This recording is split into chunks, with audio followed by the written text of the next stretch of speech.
I grew up in a really strong Christian household, and both my parents, from as long as I can remember, just showed and witnessed God's love to me and my brother in ways that made us feel really special and really precious. And right from when I was young, I was mum's little girl. You know, I did everything with mum, and she gave me so much security in my life. You know, I came to her with all my problems when I was getting bullied at school. At the end of my year 7 year at school, mum suffered a stroke. And that was really hard for me because, as I said, I came to mum for pretty much everything.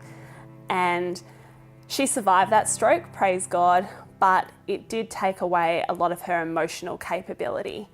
And so that love that she poured out to me and she showed to me through her actions and through her words was no longer there. I had realized that I'd lost part of my family. But God just has a way of shifting and moving that love to other people in my life. And he just instilled that same love into my dad, and I became dad's little girl. Even though I was a teenager, I was still his little girl, and he just showered upon me that love, and he treasured me, and he made me feel precious just as my mum had made me feel.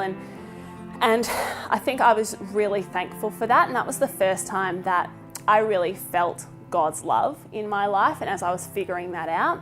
But in the middle of my year 11 year at school, my dad passed away really suddenly, and that's when I think I became really angry at God, because I'd had this love from my mum that she then could no longer show me, and then I had this love from my dad that was now completely gone, and I'd now just not only lost a part of my family, but I'd lost a whole part of my family.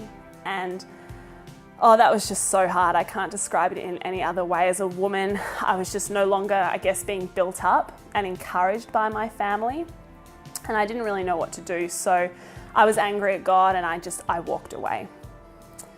In the years that followed though, God, he had a funny way of doing it. He just slowly pulled me in closer and closer to him through other people in my life, and that love that could no longer, I guess, be showed by my parents in a way that I was used to when I was growing up. He put that in other people, just like he did my dad. He did not fail me with his love. And one night I was sitting alone having some time with him, and so clearly I heard God say to me, just surrender, Megan, just surrender your grief and your brokenness to me, and I'll make what you've lost whole. And those words just cut through the core of me. You know, he'll make me whole again. What I've lost will become whole. And as a woman, yes, I had to be strong and confident for my family, but to surrender that at God's feet meant that I wasn't doing that alone. It wasn't my own confidence and it wasn't my own strength, but it was God's now.